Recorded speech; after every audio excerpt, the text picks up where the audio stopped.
The first thing Maverick Hayes saw that morning was a dusty envelope sitting on the hood of his faded red Corvette, and inside it was an offer so insulting it made his hands shake. $700. That was what they thought his father's car was worth. $700 for the machine that had carried decades of memories, heartbreak, sacrifice, and pride. $700 for the last thing he had left of the man who taught him how to dream. Outside the garage, the sunlight poured across the cracked pavement of the small Texas town like melted gold, but inside, everything felt cold and tired. The old garage smelled of motor oil, rust, and old wood soaked with years of sweat. Dust floated through thin beams of daylight cutting through the broken windows. The Corvette sat in the middle of it all like a wounded animal, faded paint peeling, tires half flat, chrome dulled by time. Most people who walked past the garage saw junk. Maverick saw his entire childhood. Before we go any further, take a moment to like, comment, share, and subscribe to Heartwarming Tales Hub if you believe kindness and second chances can still change lives. Stories like this remind us that even in the darkest moments, hope can arrive when we least expect it. Maverick stood there staring at the note while exhaustion pressed against his chest. At 38 years old, life had worn him down harder than he ever imagined. His mother had passed 3 winters earlier after a long illness that drained every dollar he had.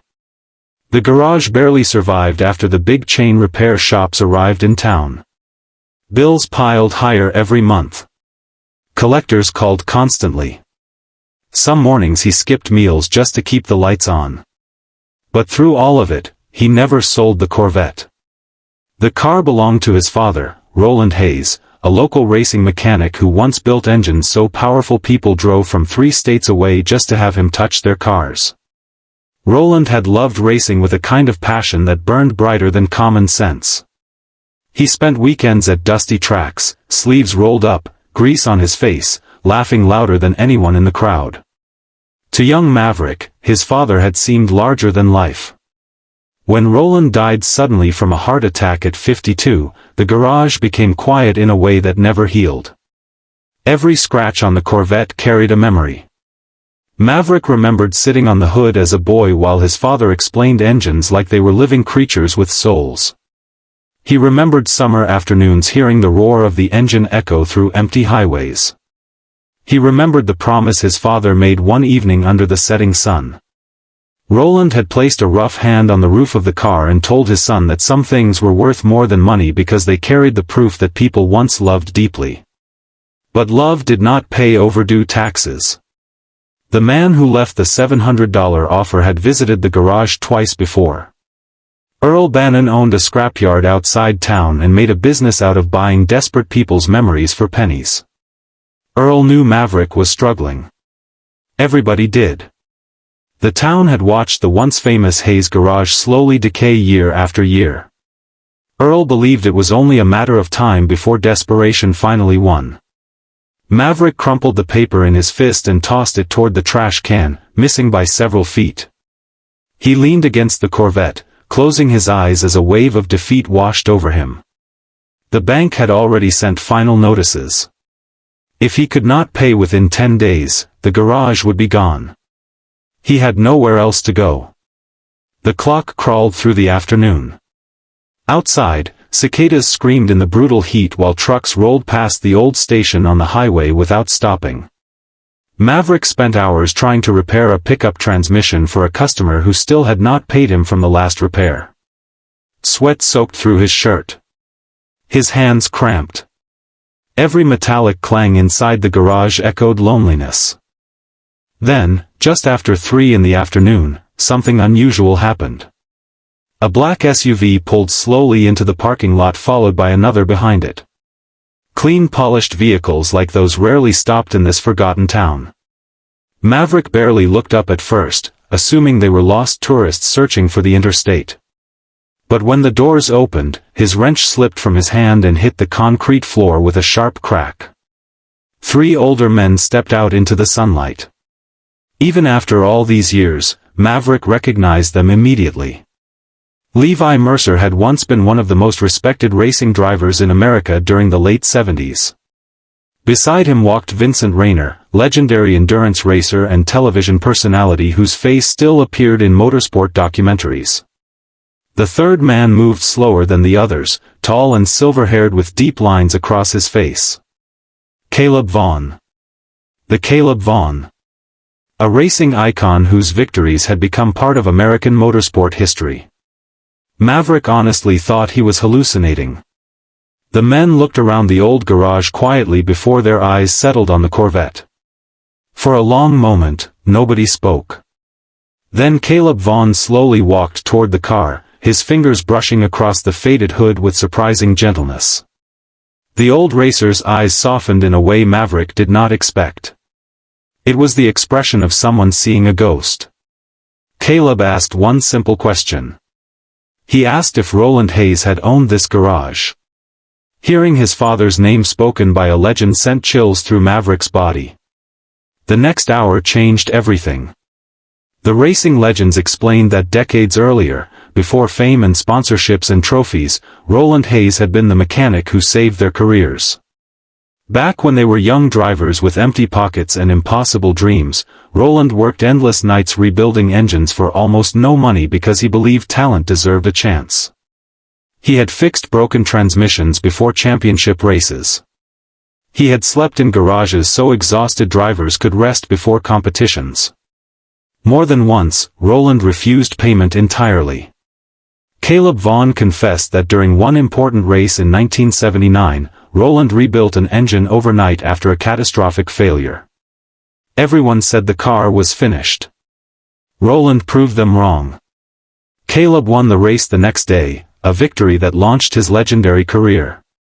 But fame had separated them over the years. Racing evolved. Life moved on. They lost touch. Then, weeks earlier, Levi Mercer discovered an old photograph online showing Roland beside the Corvette. Shocked to learn Roland had died years ago, the former racers decided to drive across the country together to find the garage and pay respects to the man they believed never received the recognition he deserved.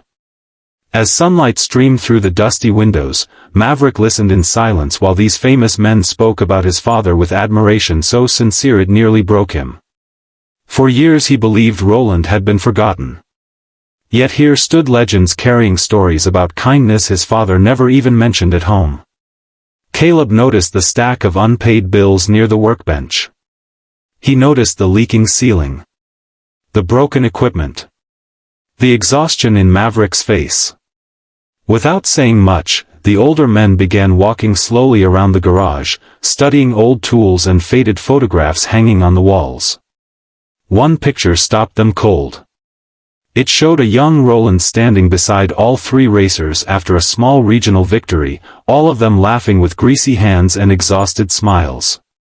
Levi Mercer wiped tears from his eyes. He admitted something painful then. He said success had made them busy men who forgot to look back at the people who helped build their lives. They attended award ceremonies, signed autographs, and appeared on magazine covers while Roland quietly disappeared into history.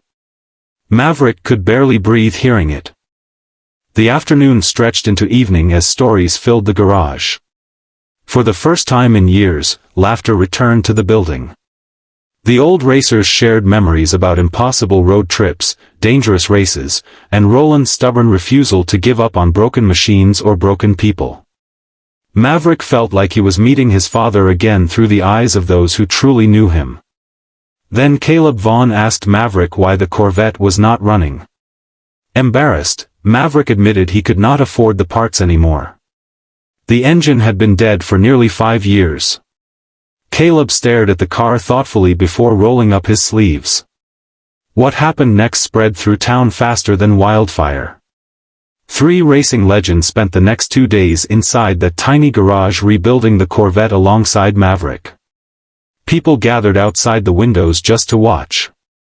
Local reporters arrived. Teenagers skipped school to catch glimpses of the famous racers covered in grease like ordinary mechanics. The garage that had once sat abandoned suddenly felt alive again. Maverick worked harder than he had in years. Every bolt tightened, every polished piece of chrome, every roar of laughter inside the garage healed something inside him. The legends treated him like family, not charity. They told him stories his father never shared.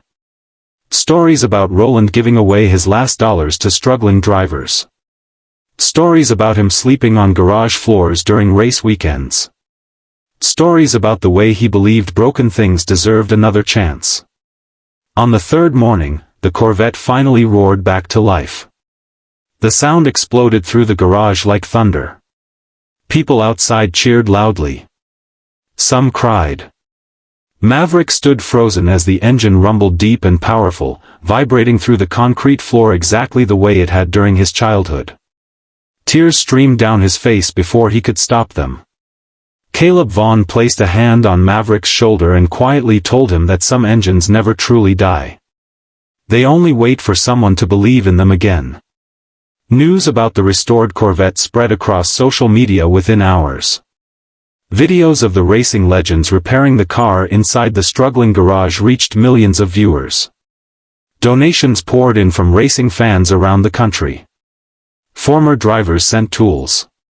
Collectors offered restoration contracts.